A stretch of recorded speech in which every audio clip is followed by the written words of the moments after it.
Hey guys, guess what? I procrastinated on this. I am not prepared. Let's just go. Q&A time! It's been 2 years. That's pretty amazing. I gotta do some kind of introduction. Yeah, it's been 2 years. I've been on YouTube for 2 years. Weird, but cool. I'm really happy that I've been able to do this for so long. And it's really thanks to all of you. You guys are amazing.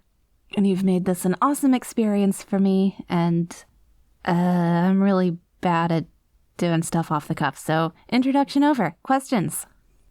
Number 1. Growing up, have you ever given in to your intrusive thoughts? I'm not actually sure what that means. I have intrusive thoughts, like, all the time. What does it mean to give in to them? I don't know. Maybe, probably. I don't know. Sorry. What was your best and your worst experience with this channel? I don't think I've had any really, bad experiences. Overall, it's been pretty amazing. Kind of incredibly stressful at times, but amazing. Have you changed how you see your acting and singing skills since you started the channel? Do you think you became more comfortable with your voice, and do you think you have improved those skills? Definitely I have. Have I improved my singing? Yeah, I think I probably have, but definitely my speaking voice. I have better control over it. I know more what I'm doing. And just acting in general. I have gotten better. Not improv, but acting. What is your favorite dinosaur?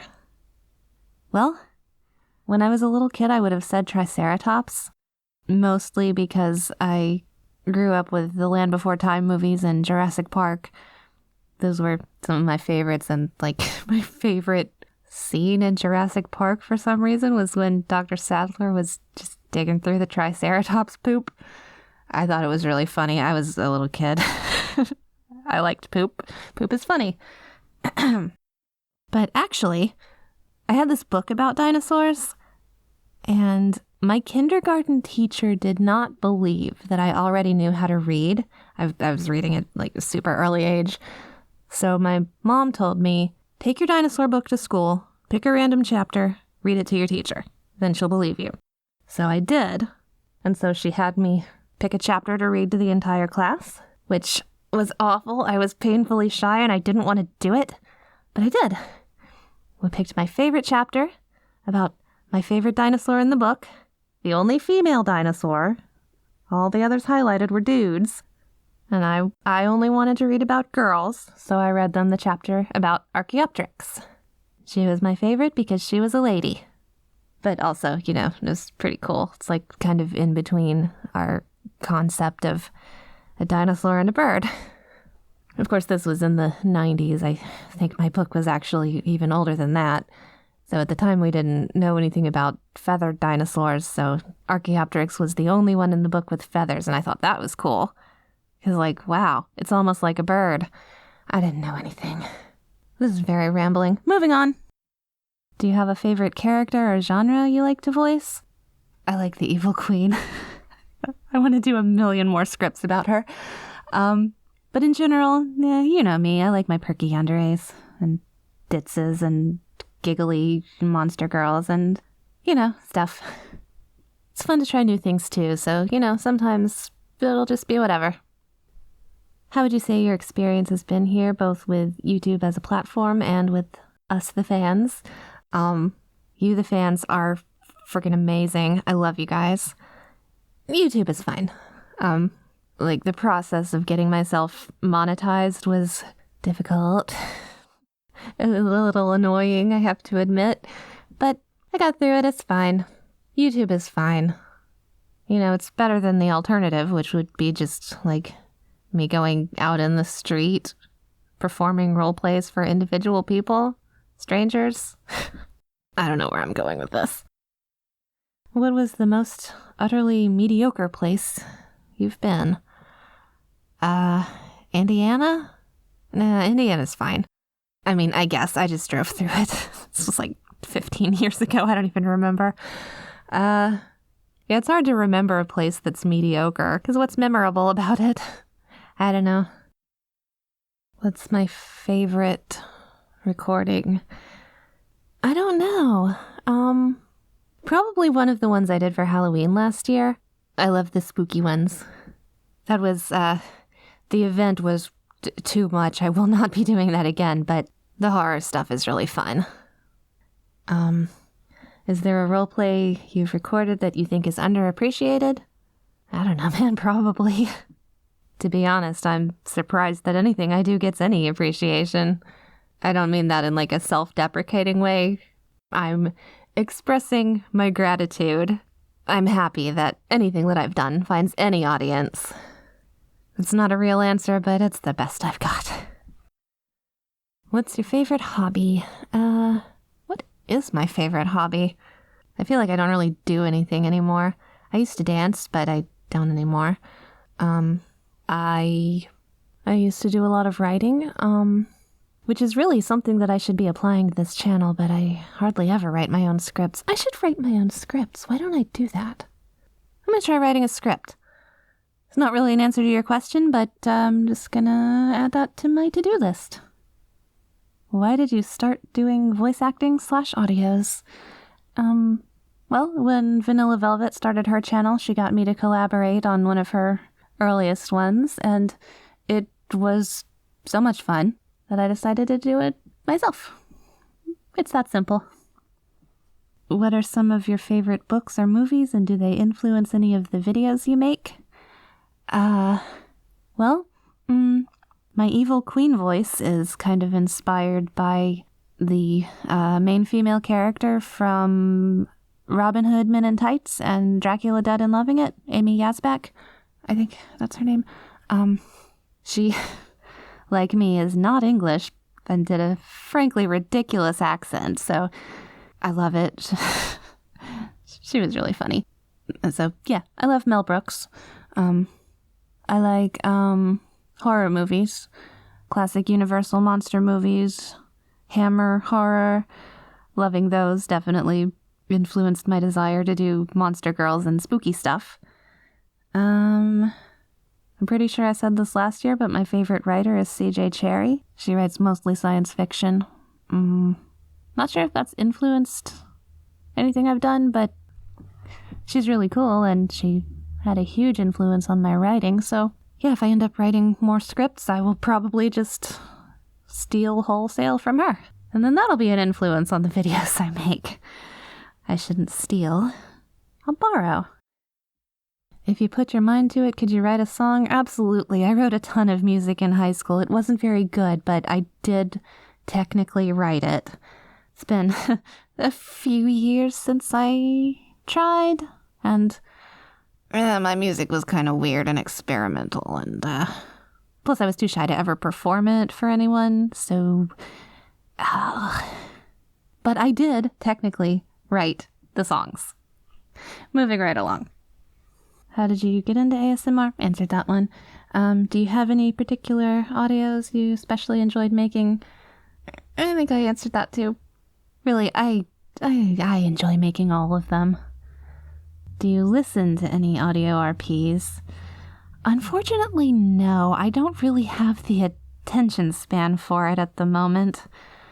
I have not listened to anyone else's work. I don't even listen to Velvet anymore. Honestly, I wish that I could, but I cannot make my brain be still long enough to pay attention to anything. I think I should probably see a doctor for ADD, but anyway. What do you do for a day job? Don't really want to go into too much detail, but I am in a customer-facing role. Hooray. Got any original characters living rent-free in your head? Or Captain's Log? Wow. No. I used to. Not anymore. I have got to do something creative with my brain. Yeah, I'm gonna carve out some time for writing. Definitely. Any weird habits or stims you've developed while recording? Don't think so. Well, one thing that I have started doing, I'll do second takes in my everyday conversation. Like, I'll just be in the middle of talking to someone and go, oh no, my tongue flapped, or, oh, it sounds like there's spit in my mouth. Better say this entire sentence again. I wonder if that sounds weird or if people just think... Well, anyway, moving on. What is your favorite mythological creature? That's a tough one. I mean, I love selkies and mermaids and vampires and cryptids, just all the North American cryptids. Sasquatch, the Jersey Devil. I want to do a Jersey Devil audio. I like the folklore that developed around logging camps in previous century, like things like the hide behind. It's a fearsome critter. I like fearsome critters. Maybe I should do a hide behind audio. I'm really wanting to do some stuff that other people haven't done. I am gonna do fearsome critter audios. Yeah. How are you? Aw. I'm okay. Little stressed out, to be perfectly honest. Seriously in need of a vacation. I mean, I realize I just took a hiatus for like a month and a half, but I want to go to sleep. I just want to go lie on a beach or something somewhere. But in general, I'm fine. How are you? I hope you're doing well. Ooh, okay, this is a big one. We, the listener, are just starting a new relationship and we want to share our hobbies with our partner. How do we explain to them that we're a total nerd for ASMR RPs, assuming they have little to no idea what that even is? Dude, I don't know how to navigate a relationship, I'm sorry. I would say maybe find the most normal video you can and just play it for them. Make it a short one, though. Don't make them commit to like a 20 or 30 minute thing. But yeah, just share it. Tell them this is something I'm into and see if they like it. I don't know. Hopefully if you're with someone, they'll not necessarily share all your interests or even understand them, but they'll understand you and be happy that you're happy. Have any games you like to stream? If so, what game would it be? I don't think I'm coherent enough to stream anything. I do like games, though. I was playing... what's it called? Pandemic? Okay, so Audacity crashed 25 minutes in. I have to get a new computer. My computer will not run anything. Both Firefox and Audacity are constantly crashing on me. Okay. But I didn't lose anything. Thank goodness. So yeah, I don't think I'd be able to stream anything because my computer is crap. Anyway, the game I was gonna say that I'd been playing, I started playing it yesterday. It's Plague Inc. It's really good. Alright, here's another long question, but it's a good one. One aspect of the ASMR roleplay industry that everyone knows about, but no one seems to want to talk about, is the fact that it is common practice for ASMR artists I can talk. It's my job. I do this for a living. It is common practice for ASMR artists to sell not safe for work materials. Getting a little tongue-tied. To sell blah, blah, blah, blah, on the side as a supplemental source of income and openly advertise said materials on their main YouTube channel. I'm curious as to what you, as someone who's actually in the ASMR roleplay industry, have to say about this practice. Some might say that it's perfectly harmless, and only a prude would have a problem with it. Others might say it's sleazy and exploitative to advertise paid, not safe for work content on a safe for work YouTube channel. What are your thoughts on this? To be perfectly honest, I would not judge anyone for supporting themselves in any way that they can, as long as they're not harming anyone, and this does not harm anyone. Look, if I wanted to quit my day job and do this for a living full time, I'd have to get into that side of things, because that's where the money is. I'm having a lot of fun doing these fun and cute and rarely even slightly spicy audios. This is great. It's fun for me, and I'm making pocket change. Personally, I don't really want to do the not safe for work stuff. I mean, I don't think I'd be any good at it, and it wouldn't be much fun for me. But I don't judge anyone who does. I mean, honestly, they should be proud of their hard work. And, they're providing something that clearly some people need.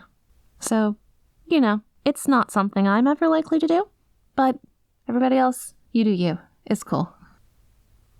Who is your favorite scriptwriter, and why is it me? Well, my friend, you are definitely one of my top few. If I want to do a Monster Girl, or Comfort, or both, I know I can always look for a Turtle Shark script. Of course, there are also other writers I keep coming back to, and I'm sure all of you know.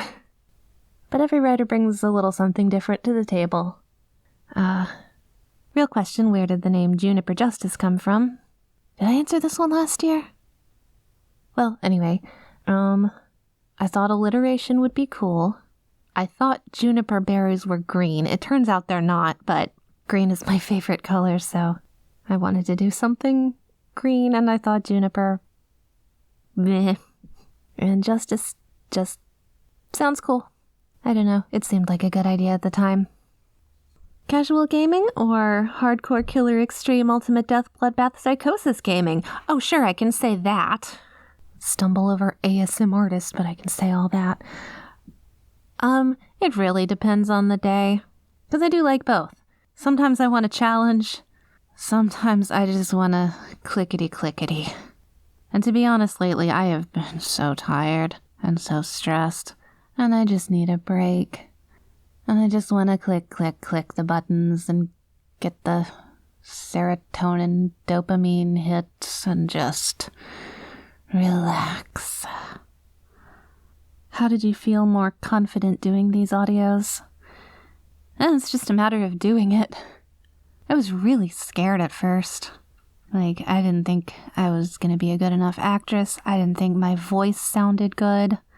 I have always hated the sound of my voice. I don't actually hate it anymore. I mean, I can definitely hear every word that I don't pronounce clearly, and I can hear my tone not quite hitting where I want it to. I am becoming more critical of my own voice, but I feel more confident about using it. Anyway, the way everyone has been so friendly and accepting and encouraging has definitely helped me out. I have so much anxiety, especially regarding social things, anything, everything. But look at me, doing an unscripted audio that I'm barely even going to edit. I'm going to cut out all my long pauses, and probably some of my rambling. But, whatever. That's the real secret, just anytime you start to freak out about something, just go, whatever. Eventually you'll start to believe it. If a fleet of Borg cubes fought a fleet of shadow vessels of equal numbers, who would win? The real answer to that is we would all lose. What's your favorite genre of music? Depends on the day. Classic rock, 70s funk, early grunge, 80s synth pop, blues, swing. I'm kind of all over the map. I've always felt like I should have a more specific musical taste, but genuinely, I like most things. Maybe not every song, but any genre is going to have something good to represent it. What was your favorite audio? The answer is always the next one. Okay, so I thought that was a pretty good stopping point, but it is now Friday morning and I have spent 2 days trying to get this video to render. Holy cow, technical difficulties. But the good news is, I can now answer one final question. If you could visit any location from fictional stories, where would you go and why? Oh, I don't know, someplace soft and smooth. But seriously, I would love to be by a lake or something. Or the ocean. I want to be near water. I find that very relaxing. Mostly, I just want to nap.